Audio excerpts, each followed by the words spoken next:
तेरा फकीर मलंग खुदा मैं। আসসালামু আলাইকুম। ওয়ালাইকুম আসসালাম রহমতুল্লাহ। অ্যাডভোকেট বাদল সাহেব বলছেন? জি জি বলেন। ভাই আমি বিডি গ্রুপ নিজামুদ্দিন, আমাদের একটা ইউটিউব চ্যানেল, ওখান থেকে আমার নাম মোহাম্মদ সায়েম।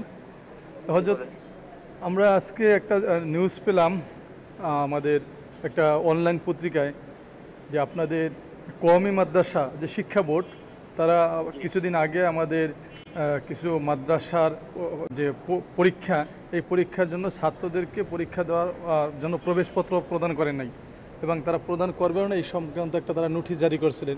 এই ব্যাপারে আজকে একটা হাইকোর্টে রিট হয়েছে। এটা আপনিই তো জিম্মেদারিতে ছিলেন, এই সম্পর্কে যদি একটু আমাদেরকে জানাইতেন।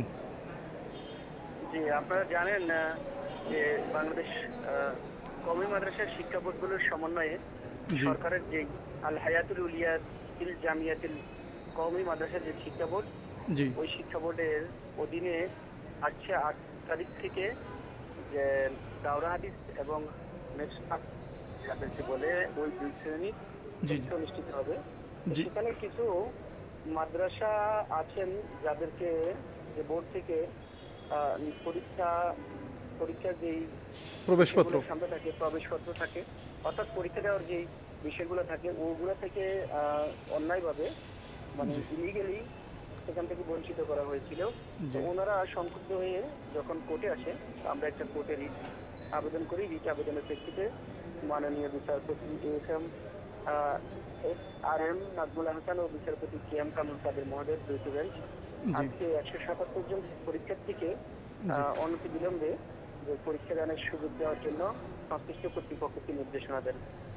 এবং আমরা যখন আদালতকে বলেছি যে ওনারা যে পরীক্ষা না দেওয়ার জন্য এই বিষয়গুলো সামনে নিয়ে এসেছেন, এগুলো অত্যন্ত দুঃখজনক বিষয় যে একজন পরীক্ষার্থী তার যথাযথ সকল প্রক্রিয়া সম্পূর্ণ করার পরেও কেন বোর্ডের আন্ডারে সেই পরীক্ষা দিতে পারবে না।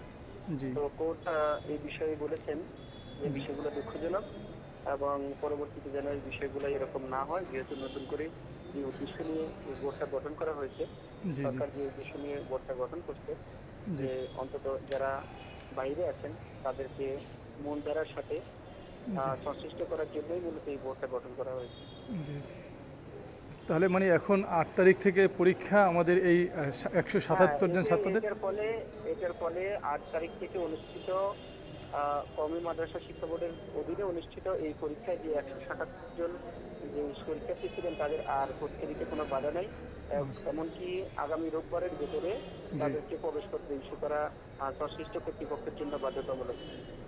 আশা করা যায় তারা 177 জন পরীক্ষার্থীকে প্রবেশপত্র ইস্যু করে, অর্থাৎ পরীক্ষা দেওয়ার জন্য সমস্ত প্রক্রিয়া সম্পূর্ণ করে তারা দ্বিতীয় আদালতের যে অর্ডারটা, এই অর্ডারটা পালন করবে বলে আমরা আশা করি। মাশাআল্লাহ। আসলে এই যে বিষয়টা মানে আপনার তাদের মানে আমাদের স্বাধীনতার একটা পরিপন্থী বিষয়, এ ব্যাপারে আদালত মানে কওমি বোর্ডকে অন্য কোনো নির্দেশনা দিয়েছে কিনা? এটা বিষয়টা আসলে সেটা না, বিষয়টা হলো যে নবাগত যেহেতু এই প্রথম সরকারের অধীনেই পরীক্ষাটা অনুষ্ঠিত হচ্ছে, সেহেতু এই প্রথমবারের মতো এরকম অনিয়ম করাটা আপনার বোর্ডের পক্ষে হয়তো তাদের অনিচ্ছাকৃত ভুল, অনিচ্ছাকৃত ভুলও হইতে পারে। যে আসলে যেহেতু নতুন বোর্ডের অনিচ্ছাকৃত ভুল হইতে পারে, তা আমরা ধরে নিচ্ছি যে হয়তো ওনারা বুঝতে পারে না, অথবা অনিচ্ছাকৃত বা ভুল করছেন, অথবা ওনারা যেটা করছেন সেটা উচিত হয় নাই। ঠিক আছে, ধন্যবাদ। আমাদের অ্যাডভোকেট আব্দুল কুদ্দুস বাদল ভাই না আপনার পুরো নাম? তা ঠিক আছে ভাই, আমরা আপনার সাথে যে কথোপকথন করলাম এটা আমরা আমাদের যে ইউটিউব চ্যানেলে একটু ভাইরাল করবো আপনার। আসসালামু আলাইকুম রহমতুল্লাহ।